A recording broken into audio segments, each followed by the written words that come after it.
आपका क्वेश्चन है find the amount and compound interest on ₹10,000 for 1.5 years at 10% per annum compound half yearly.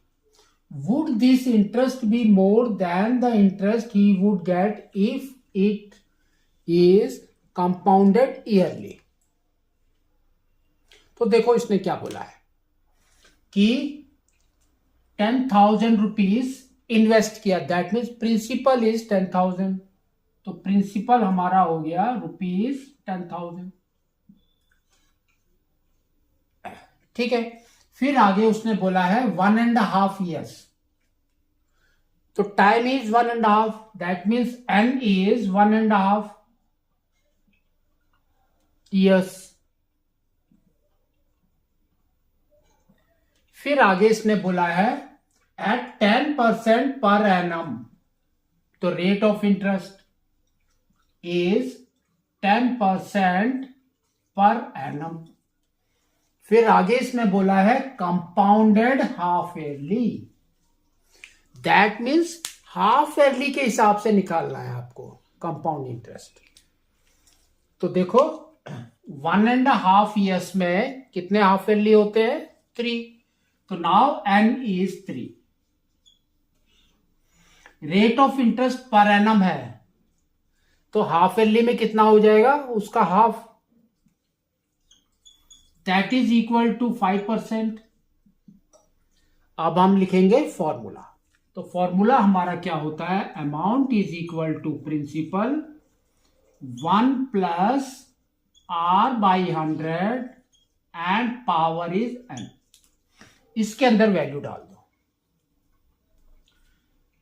तो now amount is equal to principal is 10,000,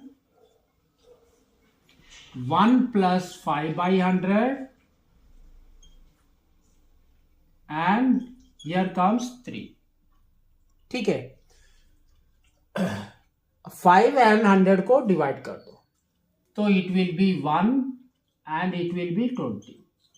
यहां पर LCM ले लो, तो ये आपका देखो क्या आ जाएगा? 10,000 into 20 plus 1 is 21/20 and power is 3।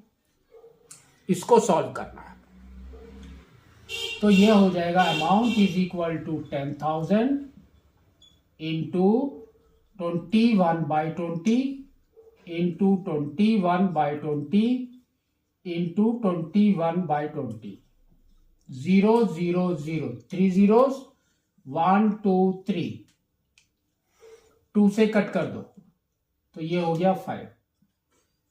अब नीचे बच गया 4। ठीक है, अब मल्टीप्लाई करना शुरू करो। 21 into 21 is 441 into 5 into 21 is 105, तो मल्टीप्लाई करो, तो कितना हो गया हमारा? 501, 4 से करो तो ये हो गया 20, ये हो गया 4, अगेन 4 से किया तो ये आ गया 420, तो टोटल इज 50364। इसको आपको डिवाइड करना है 4 से, तो ये हो गया 1 times, again 1 times 23, that means 5 times, फिर बच गया 3030, दैट मीन्स 7 टाइम्स इज 28, फिर बच गया 2 5 25, दैट मीन्स 6, फिर बच गया 1, फिर हमने लिखा पॉइंट, तो 10, दैट मीन्स 2 टाइम्स, फिर बच गया 2 20, दैट मीन्स 5। तो ये हो गया अमाउंट इन ये वाला। ठीक है, नेक्स्ट आगे इसने क्या बोला है? Would this interest be more than the interest he would get if it's compounded yearly. तो ये अमाउंट निकल गया, अब हम निकालेंगे इंटरेस्ट। तो इंटरेस्ट हमारा क्या होता है?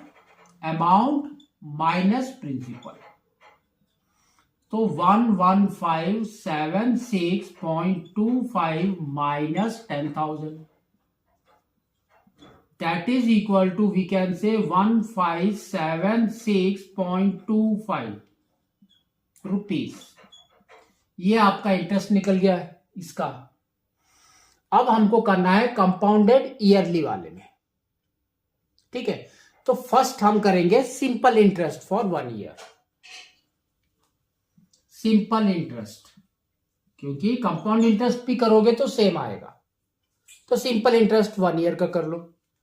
तो दैट मीन्स आपका 10,000 into rate of interest 1 year का कितना है 10, तो लिखेंगे 10/100 इंटू 1 ईयर, तो 0 and 0 गॉन, तो ये हो गया आपका 1000 रुपीज। अब आपका बच गया 6 मंथ का ओनली। उसको हम क्या करेंगे, सेम करेंगे सिंपल इंटरेस्ट में, बट उसके अंदर हम क्या करेंगे, प्रिंसिपल में इंटरेस्ट को ऐड करेंगे। We will get our amount. तो amount is equal to 11,000 rupees. तो सेकेंड ईयर में ये उसका प्रिंसिपल बन जाएगा। तो we will go for that. तो सिंपल इंटरेस्ट अगेन, तो principal is 11,000 into 10% into 6 month divided by 12 month by 100, ठीक है। तो आपको इसको इस तरह से करना है। तो ये 0 0 गॉन, 6 एंड ये 2, ये हो गया 5। तो अब ये आपका आ गया 550, ठीक है।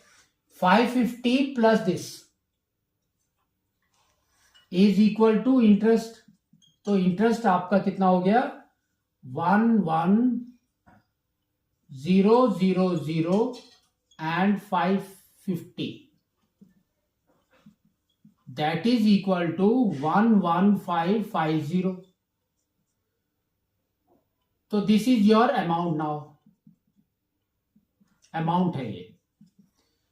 तो अमाउंट माइनस प्रिंसिपल